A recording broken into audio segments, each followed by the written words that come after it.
A former Wisconsin Supreme Court justice who spread election conspiracies and led to a failed investigation into President Trump's 2020 loss agreed to surrender his law license for 3 years. The State Office of Lawyer Regulation filed a 10-count complaint in November accusing him of misconduct during the election probe.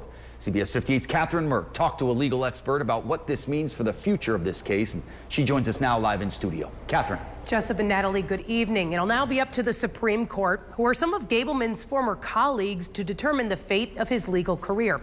I spoke with an attorney who defends lawyers in grievance proceedings and practices election law, who says this might be near the end of years of legal questions about Gableman's actions.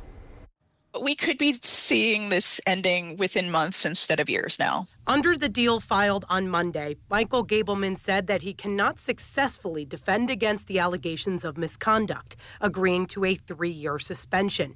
Attorney Stacie Rosenzweig says there are many reasons Gableman and his attorneys could have chosen this route. Lawyers do stipulate to these things. Either they legitimately can't defend against the allegations, and spending time, money, uncertainty, and so forth to go through a hearing isn't in their best interest. Sometimes they're just done. They want to be done. As for if he'll actually lose his license, that still needs to be proved by a referee and ultimately the Supreme Court of Wisconsin. The 3-year suspension is a recommendation. The former justice was fired by Republican lawmakers after his review of the 2020 election produced no evidence of fraud and cost taxpayers more than $2 million.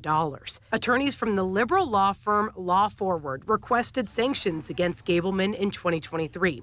In a statement on Monday, the nonprofit co-founder called his actions a threat to our democracy and the suspension as a first step in accountability. This is very high profile.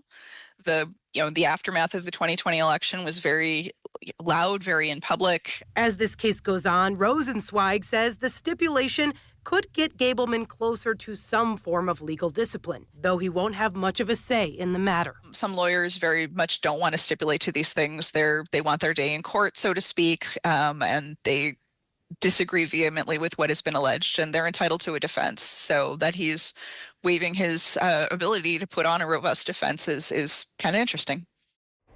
Assembly Speaker Robin Vos previously called for Gableman to be disbarred. The speaker has not yet responded to our request for comment tonight. Jessup and Natalie.